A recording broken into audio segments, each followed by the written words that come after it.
This podcast is brought to you by Infinite Resources, a local staffing agency connecting diverse job candidates in central Iowa companies.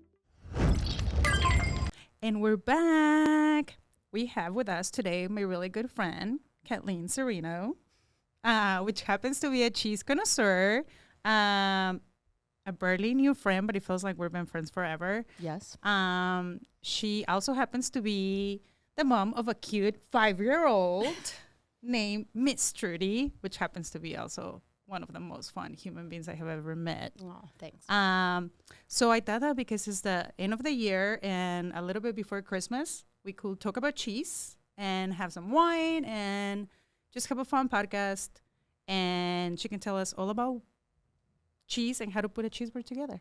Thanks, Laura. Welcome. Thank you so much. It's so exciting to be here and talk about something I know a lot about. Yeah, you do. Yeah. All right. So tell us about your job title and how do you get into cheese? Yes. So what I do is I actually work in the grocery industry, and I work for a company called Murray's Cheese.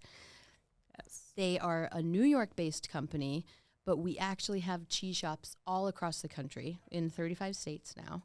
And I work on the team that helps open cheese shops across the country, but also maintain the cheese shops, so training the cheesemongers that work in those stores. So my title is Manager of Training and Curriculum for the Murray's National Program, because we have our New York cheese shops, right? Our business is in New York City, Yes. but this is our separate national business, which operates sort of independently of the New York business. So Murray's is like the cheese shop here, like locally, because you guys don't make the cheeses, or do you make the cheeses? So it's interesting because there are some cheeses that we make. They're our recipe from start to finish, and we, contract with dairies in the East. For example, I'm thinking of one in the Northeast that helps make our cheese for us and age our cheese for us.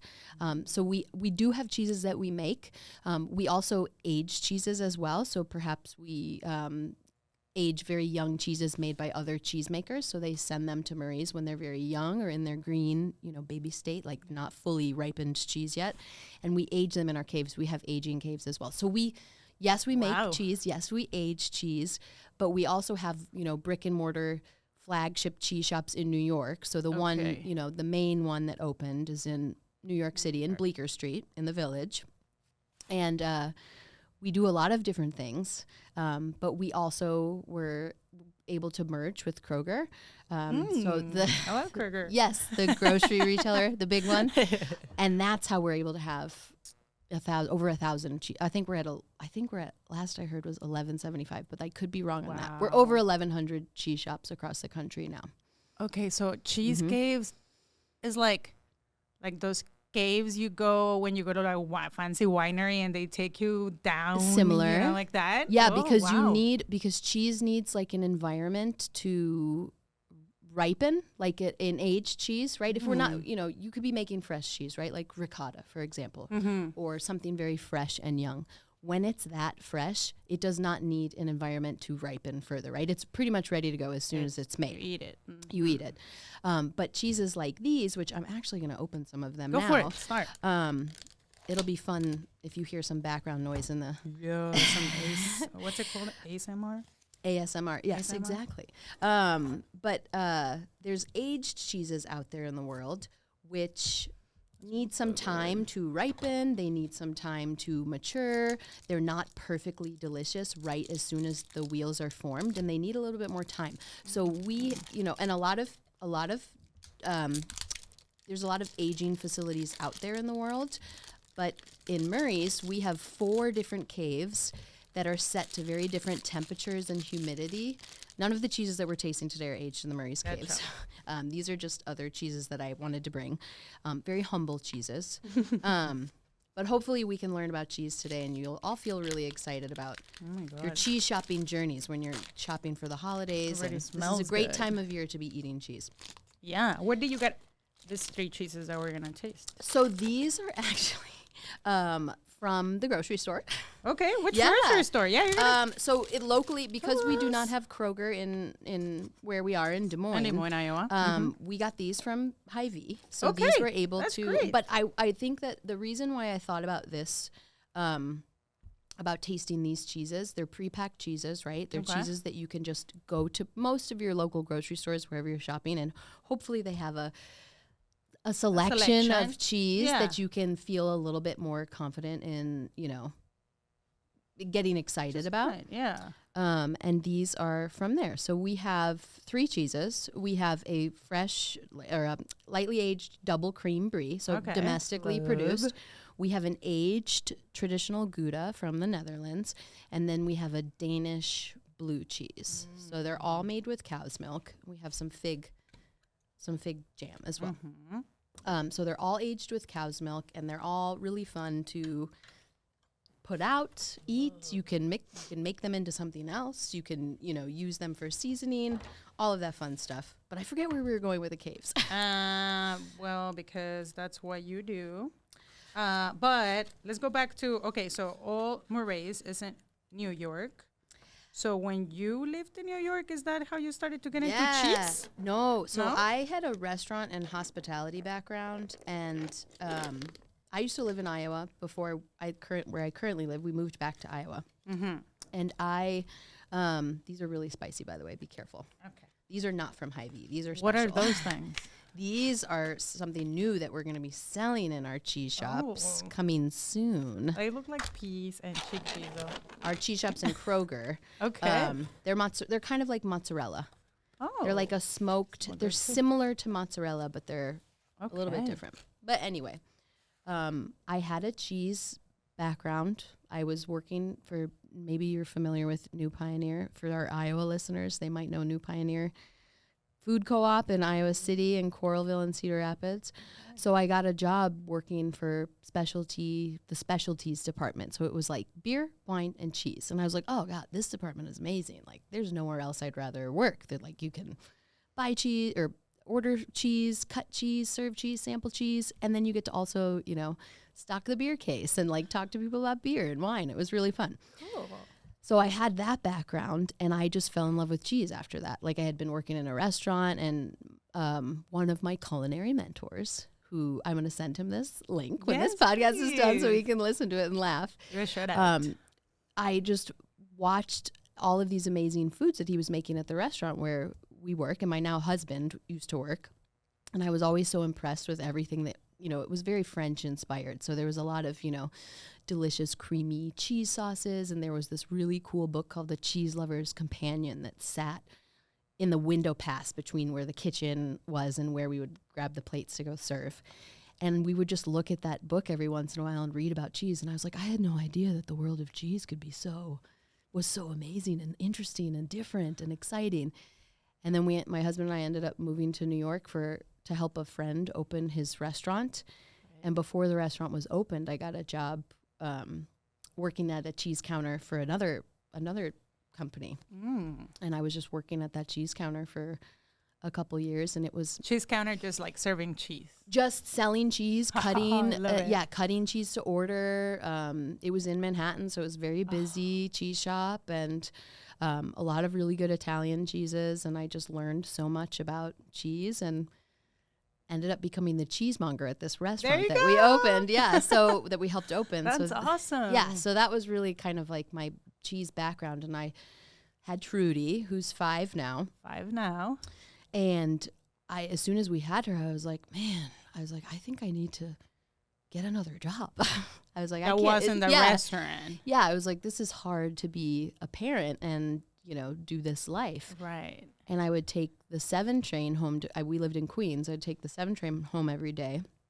And I saw on the train, because it's above ground, once you get out of the city into Queens, there was this beautiful building being built in Long Island City, just like lots of sprawl going on and lots of big high-rises getting built in Long Island City. And there was, at the bottom floor of this building that I could see, had like Murray's paper covering the windows. And I was like, oh my God, Murray's is gonna open a cheese shop And you know right that by was my cheese. house. Yeah. Yes. And I was like, maybe I should like go see what kind of work I can get over at Murray's, because I thought they were opening just a regular another cheese shop there, and I had no idea how big Murray's was. I had no idea about the cheese shops that we had in Kroger. I was like, Murray's dumb at that time.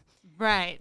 Just anything else. Yeah, I was like, maybe I could see if I could get something, and I applied, and the HR person that hooked me up was like, we have actually this position that's in training. Would you be interested in interviewing for it? And I was like, I have no idea like what that means. I was like, sure, why not? And so I met she's still my boss today. Oh my God, that's awesome. Yeah. Like almost 5 years later. I'm not quite at 5 years there, but Almost there? yeah, the rest is history, man. She's taught me a lot, and my team is awesome, and I love that. yeah. I love that. Yeah. Was it like hard, from changing from like the restaurant and be Oh, the yeah. cheese model to like So just do hard. this job nowadays? To sit at or, a like, at the computer. beginning? Yeah. And, yeah, because my job is no longer talking to customers about cheese, right? And selling Yeah. cheese. By the way, I'm cutting this aged Yes. Gouda here. So, Laura, you should try this Yes. one. I love it. And it is very hard. So if you have like a really hard cheese that's kind of like, bothering you, and it's not cutting like perfect, beautiful cuts, just cut it in like Right. chunks. It doesn't have to be like perfect. It does not have to be perfect. It can be Right. rustic. It That's does it too. okay. So yeah, Wow, that's really good. strong Gouda. I love 1 strong year cheese. 1 year aged. So Mm. aged in a cave, a temperature Mhm. and humidity controlled environment for like at least a year. Wow. And then even longer, considering like how long it takes some wheels to come from From the place that they overseas. come. Yeah, the supply chain, all of that Mhm. could be even longer, but Wow. really dense and fudgy. I love it. Yeah, kind of like caramel So a little good. bit. Yeah, a little bit. Mm-hmm. I don't even feel strong at all.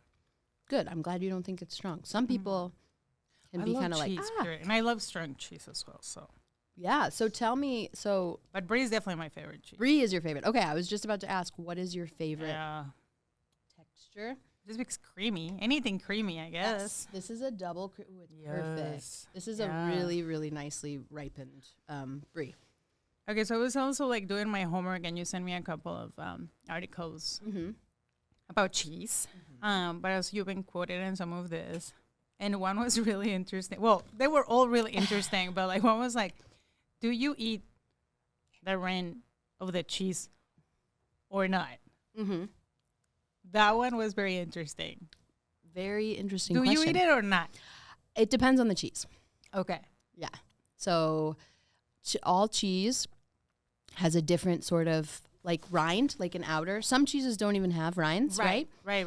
And you can consider the rind as almost like the jacket, right, of the cheese that kind of holds all of its insides together Okay. or protects it from potentially, harmful environments, right? Like bad bacteria or, I don't know, too much light, right? okay. That can change the flavor and quality of the cheese.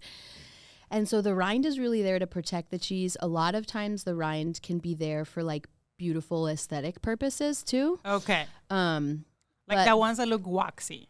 So yeah, think about red wax Gouda, right? Yes. So yes, okay. There you go. So that's actually like a protective coating that's painted on the cheese. You don't eat that. You can eat it. You can Uh-huh. consume it because actually if it is sold in the United States as food, Yeah. it has to be completely edible.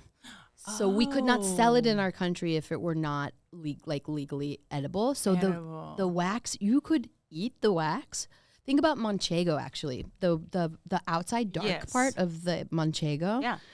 is actually wax a lot of times. Sometimes you can find it's like really natural good. rinded manchego. But yes, I think a lot of that's I eat, but it doesn't, because manchego, the way that it's cut it, I don't even think about it. I Yeah. just eat it. that's a perfect example of a cheese whose rind that I have no problem eating. Right. Red wax Gouda, it's very easy I for always me to take peel off that actually the Gouda that we Yes. have in front of us Oh, okay. has this waxy Oh. rind. That you take off. You can just peel it off. Right. Yeah.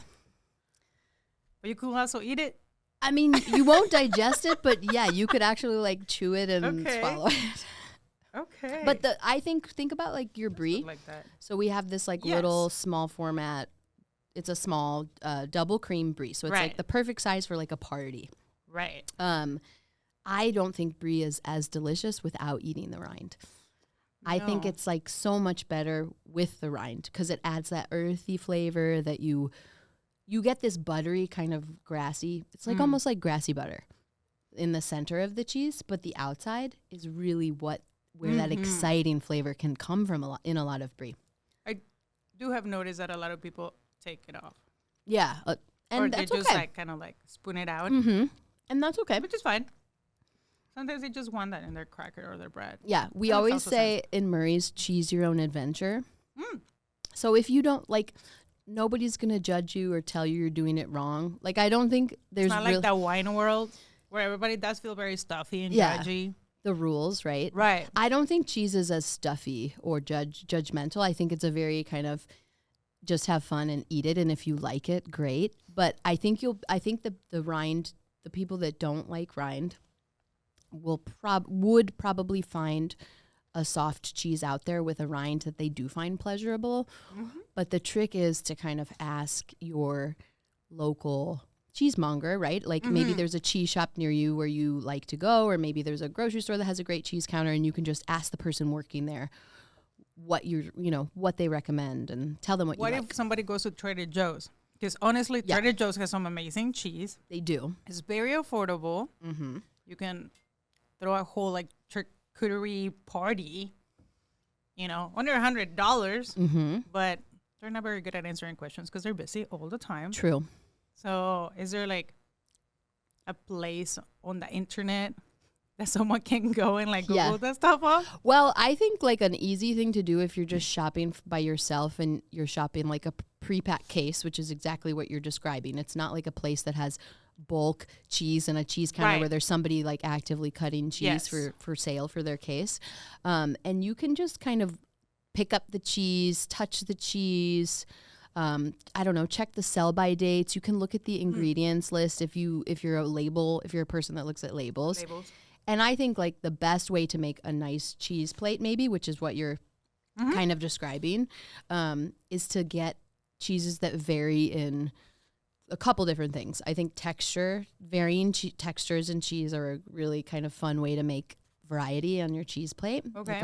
We have on our cheese plate here a hard cheese, the aged Gouda, which is a hard cheese, a soft Cheese. ripened, yes, a soft cheese, which is this brie. And then we also have a blue cheese, which is, yes, it is also soft, but it might surprise you in its texture. It's very different than the brie. It's a little Right. bit wetter and it's different. So I think that's one thing you can look at is something, find things that are varying in texture. You can also find things that are varying in milk type. So there's 4 main milks that we see in our cheeses that we consume in our country primarily. For cheese. Cow's milk cheese, sheep's milk cheese, goat's milk cheese, and you also might get really lucky and see water buffalo milk cheese, which is very exciting and delicious. Water buffalo will be like a mozzarella? Yeah. Like a really fresh mozzarella. Mozzarella, ricotta, fresh. Or you can find like aged water buffalo milk cheeses. And you might want to go to like a bigger city that might have access to a lot more. Right. But you might find like a blue cheese made with water buffalo milk. It's a very versatile milk type, and it's very exciting to find that. But you can also find cheeses that are a blend of those milks, which is another thing that's fun. So looking for varying milk types are really fun, and then looking at varying styles, right? So everyone classifies cheese differently, right? There's like stinky cheese and not stinky cheese to some people. Yes. Or there's hard cheese and soft cheese. There's imported cheese and domestic cheese. There's all these different ways to categorize things.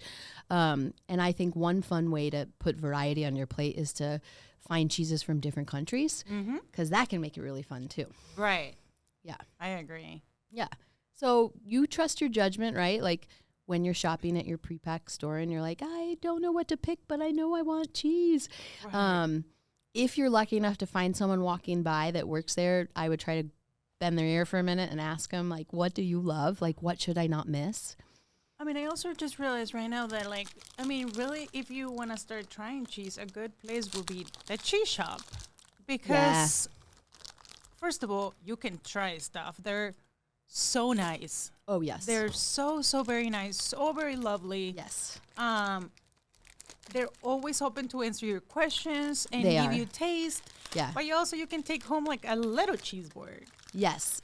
So the cheese shop of like Des Moines little. you're talking about, Yes. which is an amazing Local cheese local shop. cheese business that And we they have a restaurant as well. Yes. But yeah, because Azul and I just went there, and I usually know what I want. And this Really? time she really wanted to try mortadella. She's never had mortadella. Yeah. They have Italian mortadella there. Yes, so good. Ooh, I love mortadella. So good. And we just went and got a cheeseburger for the two of us. Yeah. And we're like, the only thing that we know is that we want mortadella. We like everything. Yeah.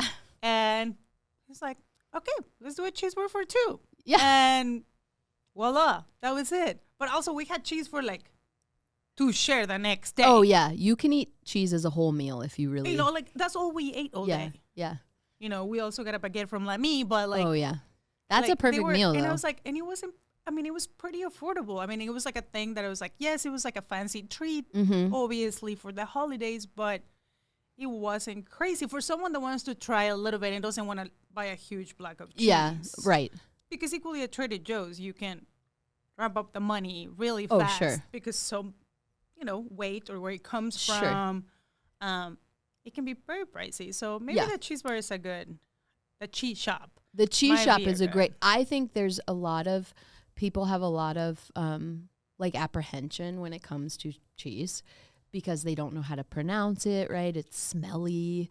It feels weird. It's sticky. It looks crazy. Like this blue cheese is very blue. And I think that that's part of the reason why you want to try in small amounts is to get a good introduction to something, right? You don't want to invest your whole half your wallet, your paycheck in, don't go out and buy 2 pounds of cheese. Yeah, no. You can always ask, like, if you have a cut and wrap store near you that can cut cheese from a whole wheel, you could probably very easily ask them to could you cut this in half for me?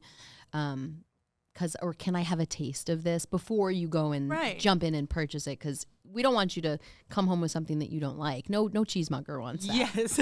Yeah, they'll feel terrible. They want to find you something that you like. It's blue cheese, the most hated cheese. Yes. I knew it. There's this Sardinia. Is it Sardinian? There's an Italian, I think it's from Sardinia, cheese called Casu Marzu. That's like infamous for being like this cheese that is.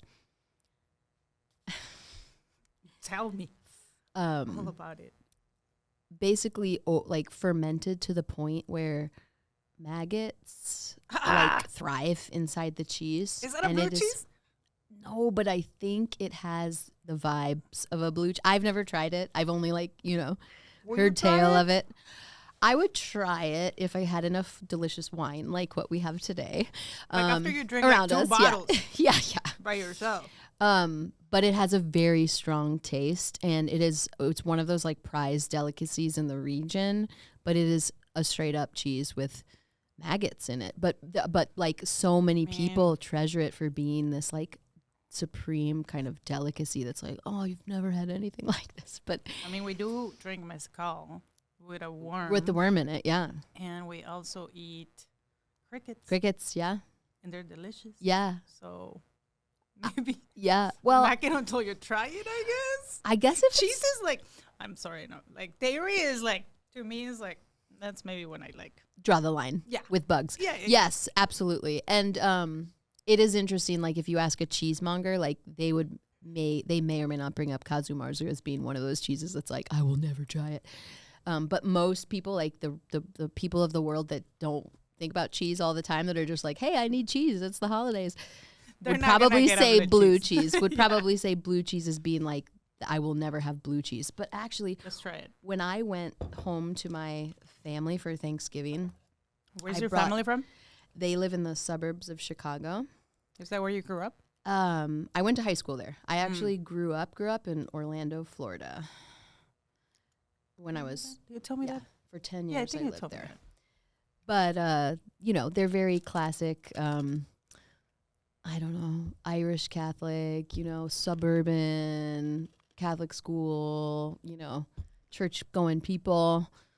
And I was like, oh man, I'm going to bring these cheeses. They're going to be like really knock their socks off, either in a good way or a bad way. We'll see how they take it. And they loved them. They were like, Awesome. they ate them so fast. I was like, okay, so now I know that I can bring home whatever and you guys will try it. This is so good. It's pretty creamy, I mean, this blue cheese. I like blue cheese, but I don't think I've ever had anything like it. So Danish blue is pretty mild for blue. It has a lot of blue veins in it, so I think it like intimidates a lot of people. But it's beautiful.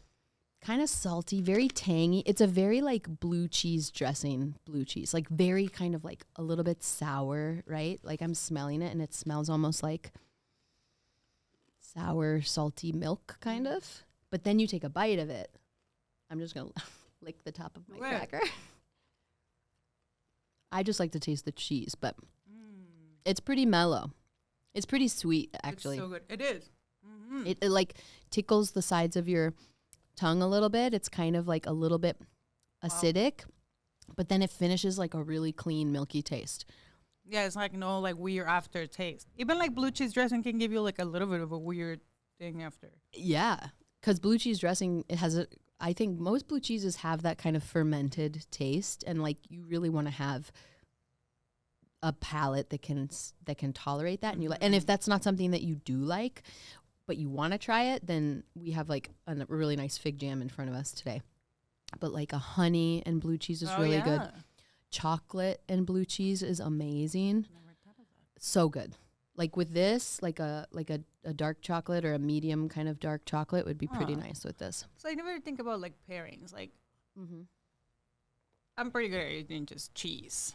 Yeah. Or like even do meats. Yeah. But like pairings, like you have your fig jam, right? Like you have your usuals like grapes. Everybody grapes. Great with cheese, grapes. Right. Shout out to my grapes out there. Pears. Mm-hmm. We'll put pears. Like what's another like so chocolate with blue cheese will pair well. Mm-hmm. What are other pears that people don't think about? I like let me think about this. Really depends on what you're eating, but like with a fresh cheese, so like something that's white, like in a container or just out of like a plastic kind of like a goat log or a mozzarella or something like that. I love that with like pickled vegetables, but they're like preserved in oil. So you can go like a lot of Italian grocery sections have like giardiniera in oil or How do you peppers say it in oil. English? I think the Italians call it giardiniera, or it's called sottolio, which translates to under oil in Italian. So there's a way that you can preserve the vegetables, and then you basically drown them in olive oil to like let them last for a long time. Of the best. Yeah, so you can have some like later in the winter when it's just a way of preserving. But I love like preserved pickled vegetables in any form, any way with cheese. I think that's really good. There's a cheese called Gruyere. Maybe you know Gruyere? Wonderful, wonderful Swiss Alpine cheese. That's like it's a mountain cheese. It's just like a big, giant wheel of cheese, and it like it's made in the mountains, and it has to kind of withstand a lot of elements, from the point where it's made, for the point where the milk's coming from to the point where it's made, and so on. And this cheese happens to just be like one of the most amazing cheeses to cook with, right? Like it reminds me of Parmigiano Reggiano in a way, Parmesan, like because you can grate it, you can melt it, you can do all these amazing things with it. I love it with kimchi. Oh, yeah. What? Yeah. I love kimchi. So like if you're into Gruyere, I'm sure a lot of listeners are like, oh yeah, Gruyere, I know this. There's a lot of other Alpine cheeses, right? Of like France and Switzerland and even Italy that have that very similar kind of meaty taste, or even like taleggio, if you're familiar with taleggio cheese. It's a soft cheese from Italy, but it's a washed rind cheese. It's washed in like a brine solution. So it's kind of orange on the outside, and it has a very like stinky feet smell, truthfully, but it tastes very like sourdough bread. Like it's so good. It's salty, it's creamy, it's They should have some at the cheese shop. Does it come like kind of like mozzarella looking? Or is it dry? It's in like a square, almost like a paver tile is what it looks like, and it's about, I don't know, 2-3 inches tall. Okay. Washed drying cheeses in general. It's another way of classifying, right? Like you have your brie style cheeses is almost like its own classification, and then you have this other classification that's known as wash drined. And those cheeses kind of vary the spectrum of texture. They can be hard, they can be soft, they can be pretty much made anywhere. Our country makes a lot of fantastic wash drying cheeses. Like one of them I brought home to my family for Thanksgiving, I was telling you, and they freaked out over it. They loved it so much. And I was like, oh my God, awesome. I didn't think you were going to like this. And they're very kind of salty, meaty, and they're so good with like pickles, cured meats, and kimchi. Happens to be just like a really good pairing with like stinky wash drying cheeses. I can't wait to try that with the kids. Oh yeah, I so never good. thought about it, but the kids also love kimchi. Oh yeah, they love cheese. Does Trudy like cheese? Trudy says she doesn't like cheese because I'm always talking about cheese, and I always have like stuff going on with cheese, like a cheese conference or like a thing. So she's you like, leave her to go talk about cheese, so she's like, no, thank you. Cheese. I try, like but so I will say, she says she doesn't like cheese, but she takes down a lot of cheese. Like, and we're like the family with like, you know, cheese sticks in the fridge, and she loves American cheese. She loves pasteurized processed cheese. That's like her jam.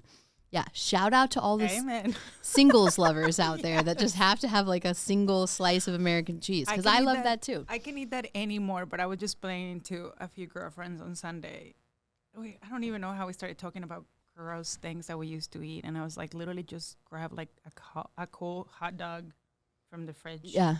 And then open it up in the middle, and then I would put ketchup and mustard, and then wrap it up on like good old Kraft cheese. And eat it cold. Oh, hell yeah. Damn. Yeah. I would probably at one point in my life have eaten that, but minus the mustard. I mean, there's like some things that I'm like, I don't even know how I'm still alive after eating that for so long. Yeah. I ate a lot. Of course, I will chug a glass of milk right after. Oh, yeah, yeah. You know, just like. Most kids in our country, I think, love hot dogs, milk, Kraft singles, cheese sticks. Like, I still love hot dogs, though. Not cold, but I still love hot dogs. I love hot dogs, too. Hot dogs is probably like up there in my top meat 3. in tube form. Yeah. But I love and really well made. Yeah. I love sausage. Right. I love it. Yeah, I love it too. It's just things. Going back to like the kids, like it's like Bella. Like Bella's not now 18, but when she was little, she was like, I don't like cheese. Yeah. But she would love mac and cheese. Mm-hmm. That's her favorite meal. That's, I think, yeah. You know, it's like such a They don't realize what cheese means. Or she didn't want pepperoni pizza, and she will take all the pepperonis out. But if you will order her cheese pizza, she will be upset. Mm-hmm. Because she just wanted the little grease and spicy from the pepperonis. That sounds like Trudy. It's like, so all of those things, you got to figure it out. We've called Trudy out enough and but like she has so much good language now that we can have conversations where I think she slowly has like accepted cheese, and she will try. She's awesome. Like she'll try anything. If she's, she really does. And she's mostly in the mood, but she'll try anything, and she will either say she likes it or she's not into it, but she might even try it again and find that she likes it. And like I've done nights where because I work in cheese, I end up with massive amounts of cheese in the fridge, whether I want it or not. It's suddenly there. Over. Yes, now I know. And I will like have all these odds and ends, right? Like these random pieces of cheese in the fridge, and I'm like, we got to eat these. Like we're having cheese for dinner tonight, and I will put out everything and like take out all my jars of condiments because I have so many in the fridge, little things, and everything had a little place, and everything was on the like little. By the way, cheese boards, like a dinner plate, whatever you have at home, I think is fine for cheese service. Yeah. Like whatever you have. Actually, I wanted to say this on the podcast so everyone knew your trick.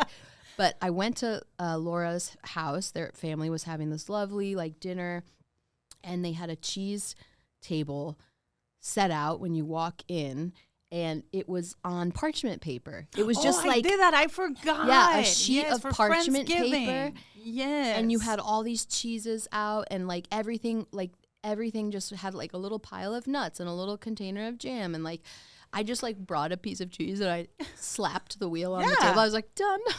I always do that because I love that. Our friends have a lot of kids. Yeah. Like everybody has like kids, like little kids, or big kids, like my now like 12-year-olds, and it just feels more accessible. I feel like it feels more accessible to kids to like come and try and grab than like having all of this little like fancy boards or whatever. I loved what you did. I was like, that's brilliant. And then it's just like, you know, a way to start and get everybody away from the kitchen so we can finish cooking, and then everybody can come to the kitchen and like start grabbing food. Yeah, but I think I started that when like little people will come to our house. Yeah. And I wanted them to also be able to grab and enjoy. Try things and pick the thing that they wanted. Yes. Which is why Trudy really liked the little cheese plate of like tiny cuts of cheese and all these little random things I put out. And it was a way to clean out my cheese drawer, but also she was super able to, you know, she was excited about it because she was able to pick and choose what she wanted. And she ended up trying some crazy stuff. Like I was like, I'm surprised you like that cheese. Oh, that's awesome. Yeah. I love that. But pairings wise, I really think like honey is always a good thing to have around. Yes. I always forget about honey. Hopefully you have a good friend in wine that can make good recommendations for cheese. Or you have a wine person that you can talk to about that. There's a few places that are also very welcoming. Yeah. That are not snobby. And, you know, because I think wine, like, that's a thing where, like, it feels a little bit, like, intimidating. Yeah. To pair a good wine. Yeah. You can also have it with beer, though. Beer? Heck yeah. Cider? Tea? You know? Tea and honey is great. Yeah. Because there's like sometimes some bitterness in like a tea that. What's a good tea? Like I like herbal teas. Like I like herbal kind of caffeine free teas is what I go for. But I found like, I don't know, like lemon balm or mint tea can be kind of nice. Okay. And like it really depends on what you're eating. But there's a lot of cheeses. They're in this classification called natural rinded cheese, and those cheeses have sort of crazy rinds. So we were talking about rinds earlier and how we don't eat rinds. Yeah, these are ones that are part of the cheese and have basically developed a crust over time. Right? It's not wax. It's nothing. It's not cheesecloth. It's nothing fake. It just has naturally developed over time in sort of like a natural kind of cave-like environment, and sometimes you see like wild colors of colorful molds kind of grow on the outside of them, like a little bit of speck of yellow and a lot of gray and a little bit of white. And I actually love eating those rinds because I think they're so exciting and weird and like have a little bit of bitterness in them, which go really nice with herbal tea. Like a good tea. Or a good tea, like even like a green tea. I bet you could find something that you're like, So yeah, there's... Sky's the limit. I think sky's the limit. It's a whole other world. It doesn't have to be like wine, you know, or this like fancy pairing. Like cheese should be like just something. I mean, if you like it, you know, that you want to try and like put together. It's a very holiday-ish thing. One of my favorite pairings, now this reminded me, is from a friend of mine. We've joked about this, and he is a cheese buyer for a very famous cheese shop in Paris. Oh, he loves eating cheese with watery vegetables, is how he described it. And what are like watery like vegetables? A radish or a celery or a carrot or endive, something really crunchy and kind of like if you cooked it, it would shrink down into like a little tiny speck. I could like that. Oh man, it's my favorite. Like blue cheese and radish. I love those vegetables. Those are like, especially radish. And sometimes like it can be kind of rich to eat so many different cheeses. Like you're kind of like, and you need to take a break. Yeah, these are good, right? These are kind of so good. Smoky. The style of cheese this is made after is called scamorza. So Laura's tasting the little balls that I told her were like mozzarella. What is it? Let me read it. They're called cheese bits, matzo mini. Cute. Try this one though, the little green one. Okay, so those are we should try them at the same time. Yeah, do it. Well, Mexican, I like spicy. Speaking of radish, horseradish. This is like a wasabi flavor. Oh my Her God. face just lit up because it hits you later. It's a wasabi feeling that happens, but it's also smoked too. Wait, I get to take this home, right? Oh, yeah. Yes, you do. So good. Yeah, they're fun, right? Fun. And these like don't really like turn milky. Okay, but like, how will you serve this? Like, yeah. So these are gonna be able to be sell at stores or some stores. You'll I be able to guess, get these right? in our cheese shops in the beginning of the year, I think. Okay, Or no, cool. they should actually be out there Well, how will you- right like, now. These ones are like the kids will love this. Oh, yeah. Absolutely love this. But like, how will you serve? These ones are like literally do taste like you're eating wasabi. Yeah. But it's juicy and melty in your mouth. Yeah, it's crazy. They're fun. I think like on a skewer, if you're making like a fun little like It's like 1 to 3. skewered thing of like different flavors, you could do like a pepper and a little Oh, fun. ball of mozzarella and something like that, or like a cheese cube, whatever. Like a very Yeah. creamy plain cheese. So someone I know puts these in her martinis because she doesn't like olives, but she wanted like a little garnish. Who doesn't like olives? Crazy people, man. I love olives I absolutely with love blue olives. cheese like stuffed into it. Yes, my kids don't like olives. Really? No. Oh wow. I think that's the only thing. The True. 3 of them, they don't like olives. I know a 3-year-old that eats, Inhales them, yeah. Yeah. Because they're so salty and Yeah. kids love salt. especially the more like expensive, Yeah. fancy ones. Like that's her jam. That's like her thing. That's yeah. That would be Trudy. my dream kid. And then they come to a certain age and they suddenly decide they don't like it anymore. Yeah, Like yeah. Trudy, and Yeah. she's over olives. And I'm like sad because I'm like, you're really missing out today. Here, try it with this one. I was thinking, Hey. bored. I report it. We have a Riesling here that I thought looked really good, but I'm like thinking about what it would be best with. Mm, And I was thinking the blue cheese it would probably taste really good that'd with. be great. Well, all of them, but the wines are excellent, by the way. Thank you. Thank you. Shout out to my brothers Shout out to the to brothers. tell us what to get. I went to buy them. Yes, and thank you. Yeah, no, thank you. Do you travel a lot with your job? Like 4 times a year, maybe. Do you get to go to like cool places? It's I mean, New York is cool, so I was like, yes, that's I fine. have to go to New York. I think I'm going back soon. But it's like a different place every time, actually. So that's kind of fun. It's always in the country. I haven't left the country yet for work, but because we have so many stores in so many different states, Mm-hmm. there's like always a need to go somewhere that, you Gotcha. have to kind of go there. You have to figure out this thing. You have to do this training, whatever. And it's usually always a different place. So I'm like very infrequently at the same place more than once. Do you miss New York? I really do. Yeah. I don't miss there's a lot of unsustainable things about New York that I don't miss, like the cost of living, Right. which is part of the reason why we had to leave. We left during 2020 There's a summer. COVID, Yeah. right? But I'm like super grateful. Like my company's amazing. You could do remote. Yeah, it was, and my whole team, like we work in all these different sort of states anyway. Like we've always had this like remote thing going on with Mm-hmm. the work that we Like do. other people that were So not it even just in the somehow country. worked. That's awesome. But I do really miss like the being able to go out at 12 Right. o'clock at night and get Korean fried chicken, or like, Right. order from basically anywhere, or there's all kinds of amazing social services that are just Yeah. available in a big city that sometimes are harder to find in smaller cities. So I miss like that. And I miss like the lights and the Right. decorations. Walking everywhere.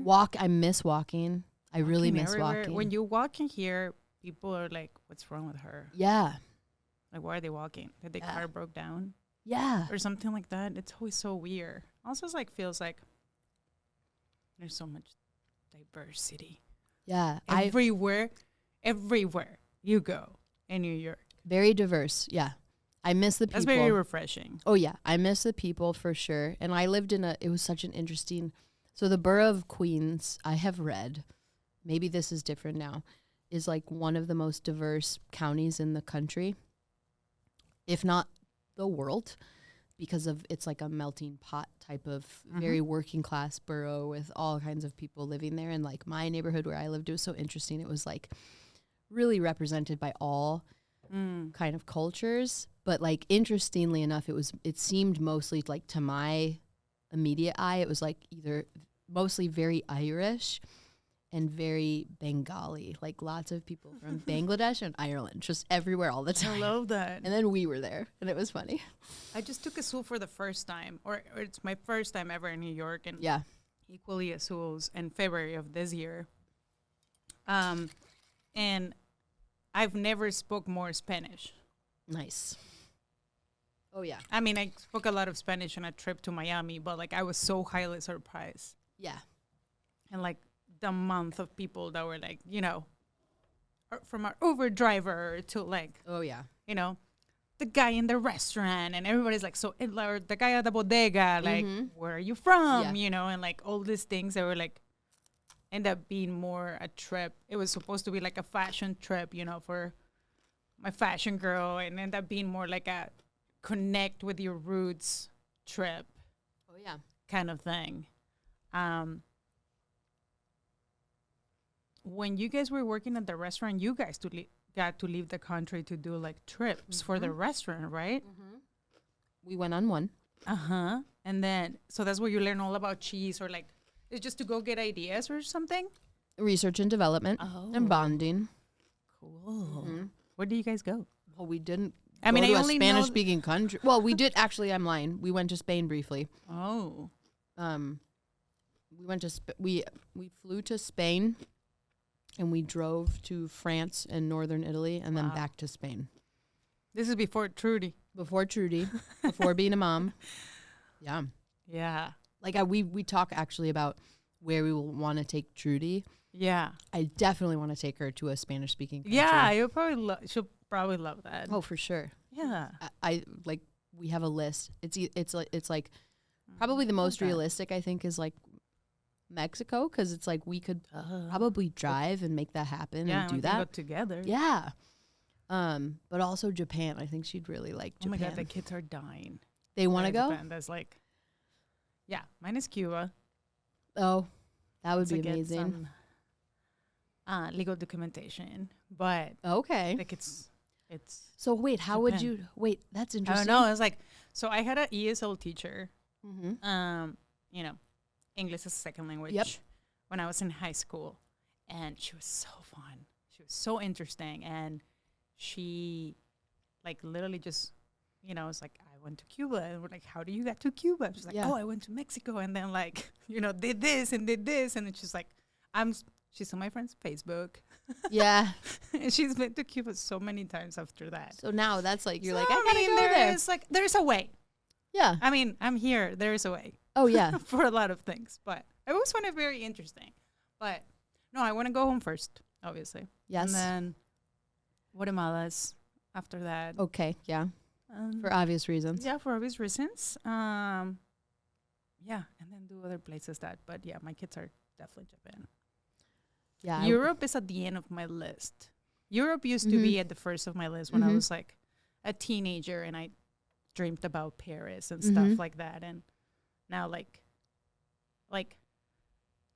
for real, I believe that Oaxaca in the next couple years is going to take down Paris.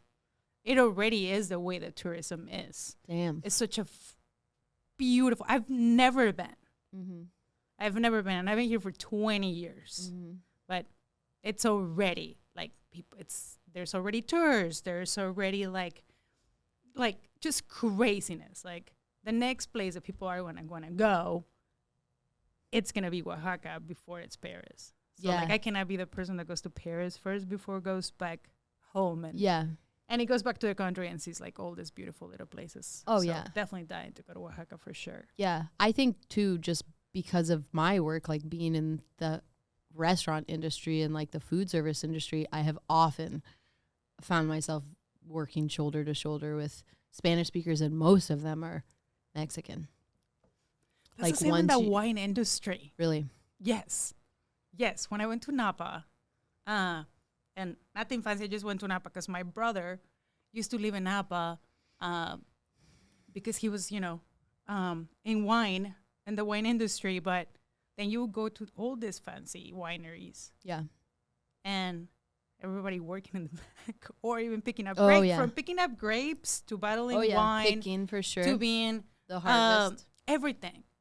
It was equally the same. They were all Mexican. They were under contract, and they would go back home in the winter or whenever it was in harvest season. But it was like, not just the same in the kitchens, but it was like, I was just like, because it's supposed to be such a fancy world, and it was just still all run by Well, Latinos. But to speak from personal experience working with Mexicans, the finesse and the speed in which the Mexican people that I've worked with have worked, I'm like, I could learn a thing or two, because like you just did things that I could only dream of doing, like at the level and with like the technique. And I agree. Like in kitchens, in service with people, like customer service, like in a restaurant, for example. And then like actually one of my very good friends from New York who I still do keep in touch with is from Puebla. Oh, awesome. And was one of the first, he was the first person that I introduced Trudy to when she was born, to my to your baby. Yeah, to my baby. That's awesome. But I worked with him at the Italian cheese shop that I told you about. And his job all day was to slice prosciutto di Parma. And legs and legs and legs and legs, just slice. And he was so fast, and he would slice like the most beautiful, thin, perfect slices. And it's just like eating like ribbons of, it was like velvet on your mouth when you try it. Yes. Mortadella, all of that stuff. Mouth just water. Like Abner had this thing where, no, he still says it once in a while, but like Abner didn't graduate from high school.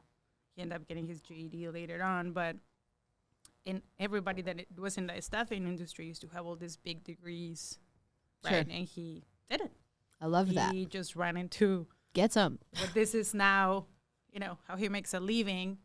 Like he used to say as an immigrant, and as an immigrant kid, he'd be like, you might have all those diplomas, but you can never outwork me. You will never outwork me, because that I do have. Mm-hmm. And this is when I first met him. And then after that, it just became like my motto, because it's true. Like there's absolutely nothing I wouldn't do in the world for my family, for my kids, for my friends. Like, yeah, you can have all the titles, but you're never going to work as hard as me, enough as me, because I will give it my all. And yeah, we just started rolling with that. And it's just like, all of our people are like that. Good mantra to have. Honestly, like I feel like Abner and I don't even work as much as like 90% of like our immigrant, brothers and sisters, but it's like very different like things. So you definitely work. I clearly, like, you struck me as someone who's very involved in her community. Your husband Thank too, you. and your children too. Really is. Thank And you. I think that is a lot of. It's like you're working and not realizing it. Like everything you do is towards the greater good of your happiness, your neighbor's happiness, in the community For around sure. you. And that is so special, because like my grandfather, he was like a doctor, and I was always like, Grandpa, how was work? And he's like, work, I never worked a day in my life. Like I that's love kind that. of what you remind me of, is like, Yes. I've never worked a day in my Yes. life. It's just like what I do. That's definitely Abner Martinez. Yeah, well. he's amazing. Yeah, that's him. And you'll get to Cuba one day. I'm gonna help you. Oh my God, yes. I'll get be to the- Mexico here within the next year. Like that's where my brain is. That's where my whole being Gotta go is. back and I to your know I'm roots. gonna get back when it's time to get back. Mhm. And I'm in no rush. And I live here, but my But heart, your heart is is there. And it's fine, but it's fine, because what I have created here, it's, I wouldn't have the kids if I wouldn't be here. I wouldn't know people like you, I wouldn't know, we wouldn't be recording this, and we would be talking about fancy wine. I'm like, I'm a poor kid from Mexico that Abner and I went on our first date 15 years ago to Luca, Yeah. and the first course was cheese. Oh, do you remember what you had? We didn't eat it. Oh. Because it was like one random blue cheese that looked just like dangerous. Like it looked like we didn't eat it. And it felt so funny. Like we just both laughed. He wanted to take me to Lucas so bad. Oh. So it was like Saturday night and they were playing jazz. And we sat by the window and we didn't eat the cheese. And we laughed the entire night that we couldn't eat the cheese because we didn't even know what it was. Yeah, yeah. And they didn't tell you. No. Ugh. 15 years later, like I sit down Damn. in my kitchen counter with him and then just grab cheese from the fridge and eat it with him. Yeah, yeah. No. Blue cheese is scary to start with in the beginning. I don't blame you for not wanting to eat it. Cannot believe that I think I was also trying to be just like a really nice date, you know, Yeah, not eat like weird Tensions stuff. were running high. You were nervous. Now he will eat 4 tacos, I'll eat 5. So, Oh, damn. you know, it's kind of like, Nice. it's fun. Not everything is fun, but I love that. thank you for coming. Oh, thanks for having me, Laura. You're kind of like the best addition that happened to 2023 for me and for us and the family. And the family. I love that. The feeling's mutual. Hey, and I don't say that lightly, you know, because when husbands meet, like, Oh, you our know, husbands like each other. partners, like, I mean, I knew my husband loved your partner, but Because they were childhood friends. they were childhood friends. Yeah. Exactly. So when that happens, it's also like, doesn't like, oh, the wife's never like, but you were from the beginning. It was completely different. People meet Travis and either they like him or he has an abrasive personality. He'll be the first person to say Travis. that. Well, and most people who can see through like attitude can like see through that. But yeah, no, he usually people like that are friends with him meet me and they're like me better. I can see that. I still like Travis, but I'm gonna talk about you guys forever and Trudy forever. But yeah, you guys are definitely the best addition that we get in 2023. We love you guys. We love Amner too. He's the best. He is. He was knocking at our door the other morning. Did he tell you this? To get a sweater? Yeah, to get the sweater. Which, because I saw that picture on Instagram, I was like, oh, he's wearing I was like, Travis has that sweater. Travis said And he then could borrow it. Later in the day, I found that Travis lent it to him. I was like, yeah. I thought that was so cute because It's like Sisterhood of the Traveling Pants. I share clothes with my friends. Yeah. So that's one of like the big things with like the girls that are like my fashion friends, whatever. Yeah.